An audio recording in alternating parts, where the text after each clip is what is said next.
sortie de son livre « La nouvelle guerre des mondes » avait fait l'effet d'une bombe. 1 demi-million de téléspectateurs, rien que sur TV Liberté, après l'annonce donc de cette 4e guerre mondiale que nous vivons depuis la fin du XXe siècle. Michel Geoffroy, bonjour. Bonjour. Merci d'être à nouveau sur TV Liberté. C'est un plateau que vous connaissez bien puisque vous êtes le joker officiel de Jean-Yves Le Gallou pour l'émission Immédiat. Et puis, en qualité de haut fonctionnaire, d'écrivain, d'énarque, eh bien, vous avez effectivement publié de nombreux ouvrages, dont le dernier en date est un opuscule intitulé « Immigration de masse, l'assimilation impossible », ouvrage que vous pouvez acheter sur la boutique officielle de TV Liberté, comme vous en avez pris l'habitude. L'évolution de la sémantique politique applicable à l'immigration est révélatrice, dites-vous. Les termes assimilation et intégration ne sont plus utilisés car ces deux conceptions ne fonctionnent plus. Alors tout d'abord, il y a un abandon officiel du terme assimilation.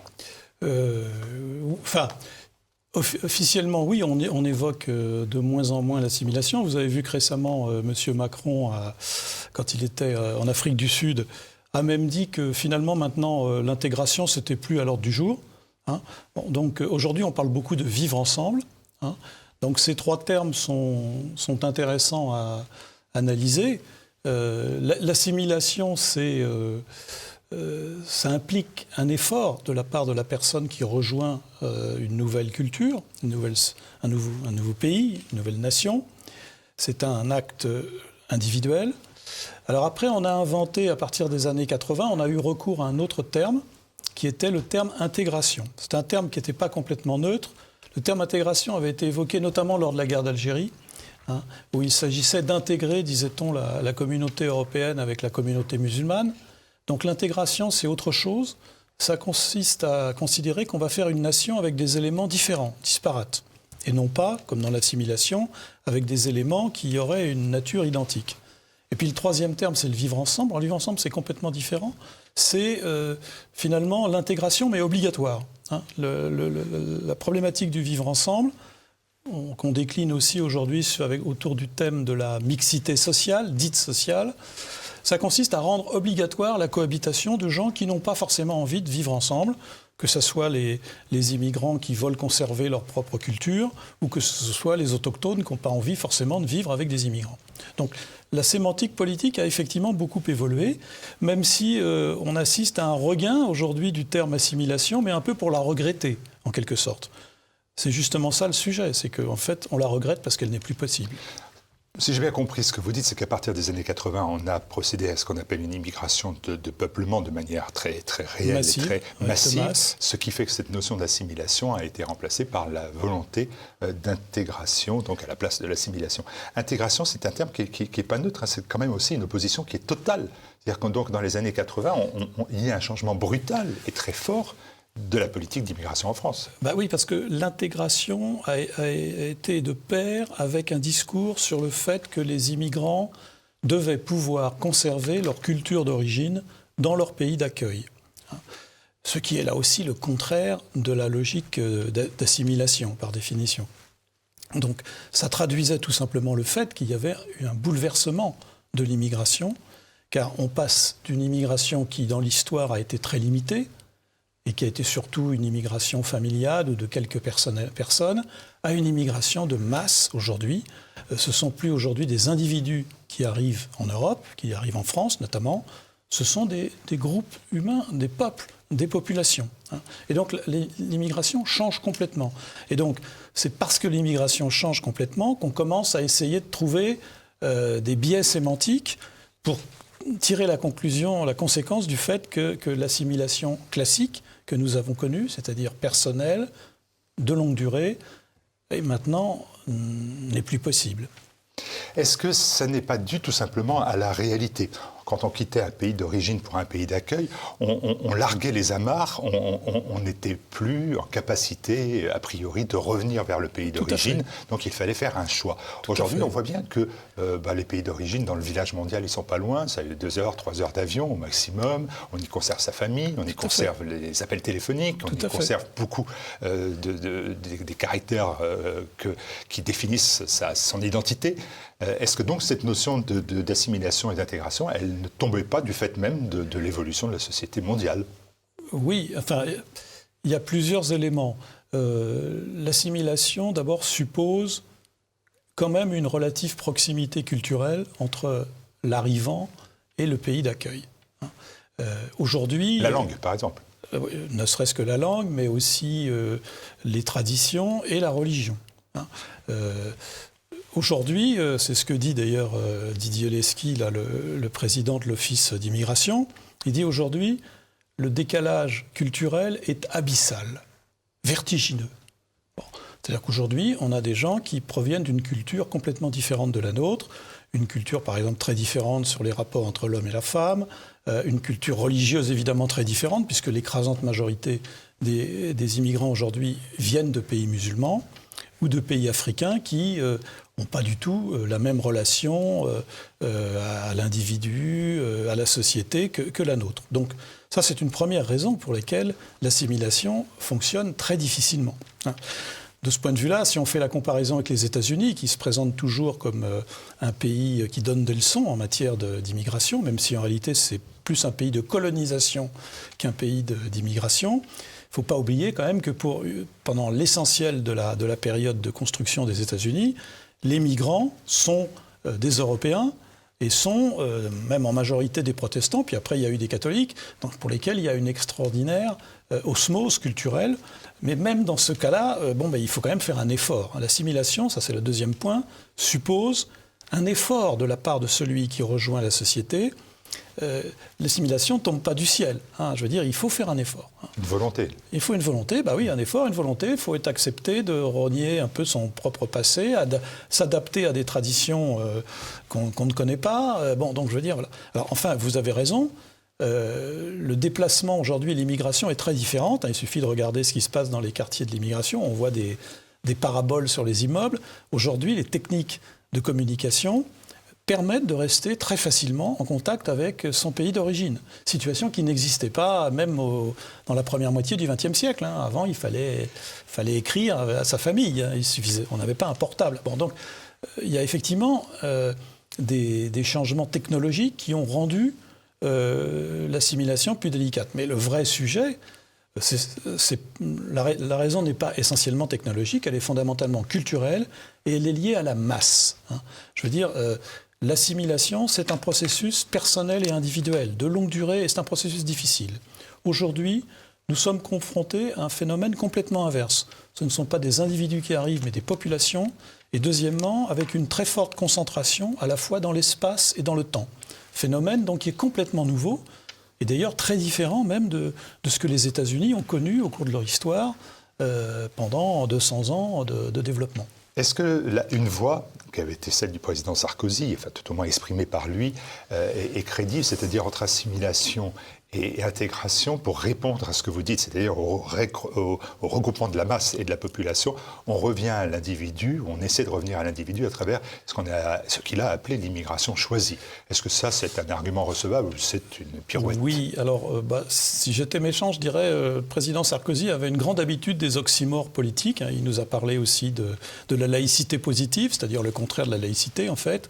L'immigration choisie. Oui, le problème aujourd'hui, c'est que personne ne choisit l'immigration. Les seuls qui choisissent l'immigration, c'est les migrants. Mais aujourd'hui, les sociétés d'accueil n'ont aucun choix, puisque l'actualité le prouve. Toute personne, tout immigrant qui rentre, même irrégulièrement en Europe, il reste en Europe. Et non seulement il reste, mais après, il va faire venir sa famille. Donc, je veux dire, on est dans un processus qui est tout le contraire du choix. Alors, effectivement, si on prenait à la lettre cette expression, oui, il faut choisir l'immigration. C'est-à-dire, en fait, il faut la réguler, ce qui n'est plus le cas aujourd'hui. Et je pense même qu'il faut l'arrêter. C'est-à-dire qu'on ne peut pas, aujourd'hui, prétendre assimiler des populations qui sont très éloignées de nous au plan culturel, tout en continuant d'ouvrir toutes grandes les portes de l'immigration. C'est un petit peu comme si on voulait vider une baignoire tout en laissant le robinet ouvert. Ça ne marche pas. Je veux dire, il faut arrêter. Donc il faut un moratoire de l'immigration pour déjà appliquer ce principe médical fondamental, d'abord ne pas nuire. C'est-à-dire que ça ne sert à rien. Tous les efforts, même d'intégration, ne servent à rien si on continue, comme aujourd'hui, à faire rentrer, bon an, mal an, 400 000 nouvelles personnes, c'est-à-dire l'équivalent de la ville de Toulouse, tous les ans, officiellement, sans parler de tous ceux qui rentrent irrégulièrement. Je veux dire, ce n'est pas possible, parce que l'effet masse a plein d'effets pervers. Un effet pervers fondamental, c'est que quand il y a une grande masse d'immigrants dans un pays, les nouveaux arrivants ont tendance à aller vers cette population, vers leur population d'origine. Donc ça crée encore plus un phénomène de ce qu'on appelle le communautarisme, qui est naturel. Il est normal que les gens veuillent vivre avec les gens de leur culture, mais ce phénomène est devenu pervers. Samuel Huntington, dans son étude sur la politique d'immigration des États-Unis, dans son livre qui s'appelle « Qui sommes-nous ?», explique bien que même à l'époque où les États-Unis devaient avant tout accueillir des Européens de religion chrétienne, pour faire court, les gouverneurs et les gouvernements, les États, veillaient à ce qu'il y ait une répartition territoriale très large sur le territoire, de façon à éviter la concentration. Et on sait que cette concentration a quand même pu s'effectuer. Il y a des quartiers chinois aux États-Unis, il y a des quartiers italiens, etc. etc. Bon, mais il y avait un souci justement d'éviter ce phénomène de concentration. Dès lors qu'on continue d'avoir une politique migratoire dérégulée, dès lors qu'on ne régule rien du tout, il y a un phénomène d'accumulation de population dans certaines zones, et c'est ça qui crée aussi un obstacle à l'assimilation. Est-ce que, sur l'assimilation, on est d'accord, sur l'intégration, est-ce que finalement vous ne mettez pas un élément, je fais l'avocat du diable, mais enfin voilà, je vous pose la question quand même, est-ce qu'on ne peut pas mettre en cause la société d'accueil ? Emmanuel Macron, qui est en 2018, est en Tunisie, dit la France a mal intégré ces 30 dernières années, on a été très mauvais. Voilà, alors vous savez, quand Emmanuel Macron parle à la première personne du pluriel, quand il dit « nous », ça veut dire qu'il accuse. Toujours il dit ça. Nous, quand il dit « nous avons été très mauvais », ça veut dire « les Français ont été très mauvais ». Alors, personnellement, je ne crois pas du tout à la responsabilité et au discours ambiant consistant à dire « ah, si l'intégration se fait mal, c'est à cause des Français, parce que les Français sont racistes ». Grosso modo, c'est le discours officiel depuis 40 ans. Bon. Je ne le crois pas. D'ailleurs, les sondages montrent que ce n'est pas vrai et que, globalement, les Français ont été accueillants. Le vrai sujet, il est plus grave que ça. C'est que pour s'assimiler, il faut s'assimiler à quelque chose. Il faut quelque chose qui ait une valeur positive. On ne s'assimile pas au vide. Or, aujourd'hui, qu'est-ce que l'on offre aux immigrants, aujourd'hui, qui viennent en France, par exemple ? La République, un modèle démocratique. Oui, je me fais encore vous faites l'avocat du diable. Voilà. Alors, je réponds au diable, c'est très bien, mais la République, aujourd'hui, c'est une abstraction. C'est quoi la République aujourd'hui ? C'est quoi ? C'est l'idéologie LGBT ? C'est le féminisme hystérique ? C'est ça la République aujourd'hui ? Bon, non, je veux dire, revenons aux choses. Il faut s'assimiler, il faut qu'il y ait une culture forte pour s'assimiler. Il faut en plus une culture qui soit fière d'elle-même. C'est quand aujourd'hui nous passons notre temps à battre notre coupe, à nous accuser de tous les crimes de la terre, le colonialisme, etc. Et les propos d'Emmanuel Macron que vous citez sont très révélateurs. C'est encore de notre faute. C'est de notre faute si l'immigration pose problème. C'est la faute des Français. C'est toujours pareil. Bon. Lequel Emmanuel Macron a également dit il faut déconstruire l'histoire de France, n'est-ce pas ? Bon, comment voulez-vous que des gens qui viennent d'une culture différente de la nôtre, voire parfois hostile au plan religieux, par exemple, qui viennent chez nous et à tout instant, quand ils regardent la télévision, il y a des émissions où on nous explique que les Français sont horribles, ils ont fait des horreurs, ils ont commis un crime contre l'humanité en Algérie, ils sont responsables du génocide au Rwanda, etc., etc. Ils vont à l'école, on va leur fournir un programme où on va s'étendre sur la colonisation, sur la culpabilisation occidentale, je veux dire. Et puis en plus, qu'est-ce qu'ils vont voir autour d'eux ? Ils vont voir une société qui est quand même en plein déclin, où ce qui compte, c'est la réussite individuelle, la loi de l'argent, je veux dire. Donc, nous n'offrons pas aujourd'hui un modèle de société qui justifie l'amour du pays d'accueil. Alors, vous évoquez la République. Le problème, c'est que ce sont des concepts abstraits. C'est une abstraction aujourd'hui, la République. D'ailleurs, l'homme qu'évoquent les Lumières, c'est un homme abstrait. D'ailleurs, regardez ce qu'a déclaré M. Darmanin en disant l'adhésion à la République, c'est abandonner son identité pour se fondre dans le destin français. Donc, on nous explique que pour être un bon républicain aujourd'hui, il faut perdre son identité, ses traditions, sa culture. Mais ce propos est est stupide, à la fois pour les Français, parce que la France ne se résume pas à la République, loin de là. Puis deuxièmement, c'est même absurde pour les immigrants qui n'ont pas du tout envie de perdre leur religion, leur tradition et les contacts avec leur pays. Donc si vous voulez, le mantra républicain aujourd'hui, ce ne sont que des mots. Ce sont des mots, mais ça n'a aucun effet sur la réalité. Vous dites même que sur le vivre ensemble, c'est un caractère totalitaire. Quand vous avez le sens des mots, et la précision des mots, qu'est-ce que ça veut dire ça ? Le vivre ensemble, si vous voulez, le vivre ensemble, c'est vouloir obliger les gens à vivre côte à côte, même s'ils ne le veulent pas. C'est le fondement du discours sur la mixité sociale. Aujourd'hui, on nous explique, écoute, je voyais il n'y a pas longtemps Mme Pécresse qui expliquait il faut une politique de peuplement. Reprenait d'ailleurs l'expression de Manuel Valls, qu'il avait prononcée en son temps. Ça veut dire quoi ? On veut obliger les gens à vivre là où ils n'ont pas envie de vivre ensemble. Alors il explique qu'il faut que les classes moyennes reviennent dans les banlieues sensibles. Bon, je ne pense pas que Mme Pécresse ait l'intention d'aller s'installer à Trappes ou au Mureau. Hein. Bon, donc c'est un discours qui est pour les autres. Hein. C'est pour la France d'en bas. La France d'en bas, il faut qu'elle aille dans des quartiers, alors qu'au contraire, aujourd'hui, les gens veulent vivre entre eux. Il est naturel, c'est naturel. Et donc le vivre ensemble, c'est une volonté de créer une cohabitation, même si les gens n'ont pas envie de vivre ensemble. Alors, dans l'histoire, ça a été possible. C'est possible dans des régimes totalitaires, dans des régimes très autoritaires. La Yougoslavie en est un exemple. Hein. Le régime communiste a permis la cohabitation pendant des années de populations qui n'avaient pas envie de vivre ensemble. Et puis quand il s'est effondré... Il y a eu le Liban. Il y a eu le Liban, ouais. Enfin, le Liban, oui, le Liban, mais comme la population du Liban a beaucoup évolué, il s'est créé une société multiconflictuelle. Je veux dire, regardez l'URSS aussi, d'une certaine façon, un système centralisé et dictatorial a permis la cohabitation d'identités très différentes. Mais dès lors que ce système s'effondre, eh bien, les identités reprennent leur liberté. Bon.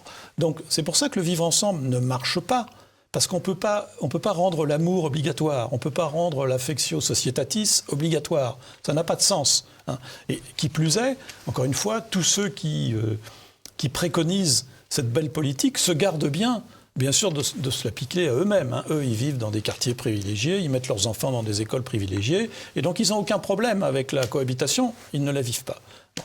Mais aujourd'hui, dans tous les pays occidentaux, il y a le même phénomène. Il y a ce qu'on appelle, dans les pays anglo-saxons, le white flight. Les gens ne veulent pas quand ils le peuvent, parce que ça implique d'avoir une certaine richesse, les gens quittent les quartiers où il y a une trop forte population d'étrangers qui ont des mœurs différentes. C'est vrai aux États-Unis, c'est vrai en Grande-Bretagne. Michel Geoffroy, s'il n'y a pas de cohabitation, alors on en arrive à l'expression de Jérôme Fourquet que vous évoquez, c'est l'archipel français, c'est une société de cités closes, isolées les unes des autres. Ça a un nom, un mot qui a été défini d'ailleurs, qui a été mis en exergue par François Hollande dans une de ses interventions, le mot partition. Oui. Est-ce que c'est vers cela que l'on va ou est-ce que c'est vers cela qu'il faut aller ? Deux questions différentes. Je ne crois pas qu'il faille... que l'autre, d'ailleurs. Non, je ne crois pas qu'il faille aller jusque-là, mais je pense que si on continue dans les errements actuels, nous sommes en train d'y rentrer lentement mais sûrement. Hein. Nous sommes en train de rentrer dans un monde où il y a certains quartiers qui sont, quoi qu'on dise, interdits aux forces de l'ordre, où il y a une contre-culture, où il y a des trafics, où se développe l'islamisme. Donc c'est un phénomène qui est réel, enfin, je veux dire, qui est tout simplement la conséquence du poids, encore une fois, de l'immigration de masse. Hein. Nous ne sommes pas en 1950. Hein. On est dans un pays où tous les ans, il y a des centaines de milliers de personnes qui rentrent. Je précise d'ailleurs, quand on fait le ratio entre les entrées au titre diverses d'immigration en France par rapport à la population, ça veut dire que la France, aujourd'hui, accueille beaucoup plus d'immigrants que les États-Unis, en toute proportion. Et je ne parle même pas de l'aspect territorial. Hein. La France, les États-Unis, c'est 17 fois plus grand que la France, en surface. Donc je veux dire, on a un vrai phénomène de concentration. Donc la partition, elle commence, hein, de fait. Mais je dirais, malheureusement, quand François Hollande... prononce ces paroles, enfin qu'il n'a pas prononcé d'ailleurs directement, ce sont des journalistes qui disent que, etc. Comme c'est le Monde, on n'est pas obligé de le croire. Voilà, bon, il n'a jamais dit ça officiellement. Ça traduit quand même une certaine manque de volonté, c'est-à-dire qu'on on va pas pouvoir empêcher ça. Est-ce que la partition, c'est peut-être la solution? Après tout, les identités sont regroupées, les communautés se regroupent, et puis après, elles font ce qu'ont fait toutes les communautés entre elles, du troc, la paix, ou des guerres larvées. Oui, alors simplement, c'est pas du tout la tradition européenne. Hein. Ça m'a pas échappé. La tradition européenne... Je me fais pas l'avocat du diable toute la journée. Non, mais la tradition européenne, c'est plutôt la tradition de l'État-nation. Donc je veux dire, malheureusement, avec une certaine homogénéité de population, une homogénéité religieuse. Il ne faut pas oublier que la logique de partition est en train de nous faire rentrer à nouveau, lentement mais sûrement, dans les guerres de religion. C'est très bien. Bon, ce n'est pas du tout le modèle européen. On a fait tout depuis le traité de Westphalie pour empêcher le retour de ça. Hein. Bon. Donc je pense que ce n'est pas du tout le modèle européen et c'est en tout cas certainement pas le modèle français. C'est certainement pas le modèle républicain, pour reprendre les mots à la mode. Rappelez-vous ce que déclarait le député de Clermont-Tonnerre, qui dit tout comme individu mais rien comme peuple. La République ne tolère pas d'État en son sein. Bon. Donc c'est totalement contraire. Et d'ailleurs c'est amusant de voir tous ceux qui se réclament de la République, des grandes valeurs laïques, qui sont en train, lentement mais sûrement, de rentrer dans une logique de communautarisme. C'est quand même affreux. Alors donc, quelle est la solution? Je pense que la partition n'est pas une solution. La solution, d'abord, je l'ai dit, c'est d'arrêter l'immigration. 2, c'est d'appliquer la loi, c'est-à-dire d'expulser tous les étrangers et tous les binationaux qui, par leur comportement, démontrent qu'ils refusent absolument de s'assimiler au modèle français. Donc les délinquants, les criminels doivent être expulsés. Ça veut dire aussi qu'il faut engager une politique de reconquête de ces fameux quartiers populaires, comme on dit, en 9 langues, qu'on laisse aujourd'hui livrer eux-mêmes, parce que on est dans une situation paradoxale. Comme nous sommes gouvernés par des élites qui ne croient qu'à l'économie, elles s'imaginent qu'en déversant des milliards dans des quartiers, en rénovant les cages d'escalier et en finançant les associations dirigées par les grands frères, on va trouver la solution. Mais en même temps, les services publics sont partis dans ces quartiers, et non seulement de l'État régalien, mais ce qu'on oublie souvent aussi, de l'État social. Les assistantes sociales, où est-ce qu'elles sont? Enfin, je veux dire, ces populations sont laissées à elles-mêmes aussi, ce qui n'arrange rien. Donc ça veut dire qu'il faut engager une vraie politique de vraie reconquête, dans tous les sens du terme, et ça ne sera pas une reconquête bisounours. Il faut rétablir l'ordre, il faut mettre fin au trafic, il faut récupérer les armes. Ça ne va pas se faire du jour au lendemain par quelques sourires. Il va falloir agir fortement. Donc voilà ce qu'il faut faire aussi. Et puis il faut aussi arrêter, enfin, ce qui me paraît, moi, je crois, important, arrêter cette politique de multiculturalisme. Vous parliez tout à l'heure de la République. Je rappelle que la République a interdit l'enseignement des patois à l'école. Aujourd'hui, nous entendons le président de la République qui nous explique que pour mieux intégrer, il faut enseigner l'arabe à l'école. Je veux dire, on fait le contraire de ce qu'il faudrait faire. Il faut au contraire qu'on redevienne un peu plus fiers de nos valeurs et que l'on arrête de tolérer des comportements qui sont contraires à n'importe quel processus d'assimilation. Il faut être positif. Dernière question, et très rapidement, vous avez débattu avec Vincent Coussedière dans les colonnes du magazine Éléments. C'était pas sur Jésus. Voilà, c'était pas sur Jésus, c'était à l'intérieur du journal. Coussedière est philosophe, bien évidemment. Il a présenté sur TV Liberté. Il est venu à votre place présenter un éloge de l'assimilation. Il dit il veut lui repenser l'assimilation, notamment en restreignant le nombre des étrangers pour pouvoir justement les assimiler. C'est un retour à la source, si j'ose dire, pas un retour en arrière, un retour à la source. Est-ce que ça aussi, c'est une solution? Vous n'avez pas l'air d'être d'accord. C'est une solution, pourtant. Non, je suis d'accord sur l'idée qu'il ne peut pas y avoir d'assimilation si on continue la politique migratoire actuelle. Ça, je suis d'accord. Là où je n'étais pas forcément en phase avec lui, c'est que lui, il a tendance à considérer que l'assimilation est encore possible aujourd'hui. Moi, je pense que, compte tenu de tout ce qu'on a fait et de là où on est arrivé, ça devient très difficile d'assurer l'assimilation. Ou du moins, si on veut une assimilation, il va falloir se livrer à une politique extrêmement volontariste. Il va falloir avoir beaucoup de courage. Donc ça ne suffit pas si j'étais méchant, je dirais, dans notre civilisation, quand on meurt, on a plein de qualités.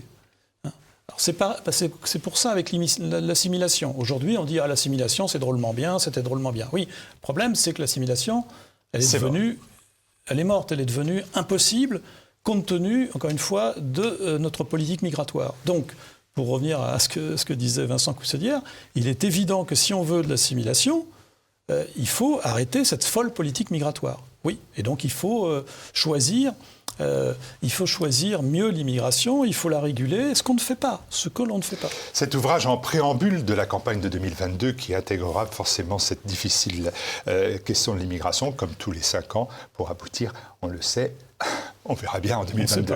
Immigration de masse, l'assimilation impossible. Merci Michel Geoffroy d'être venu l'évoquer avec nous et à très bientôt à ma place pour Immédiat ou à cette place pour votre prochain ouvrage qui sera sur... Les Lumières. Les Lumières, Le crépuscule des Lumières. Le crépuscule des Lumières, Oxymore. Merci à vous. Merci.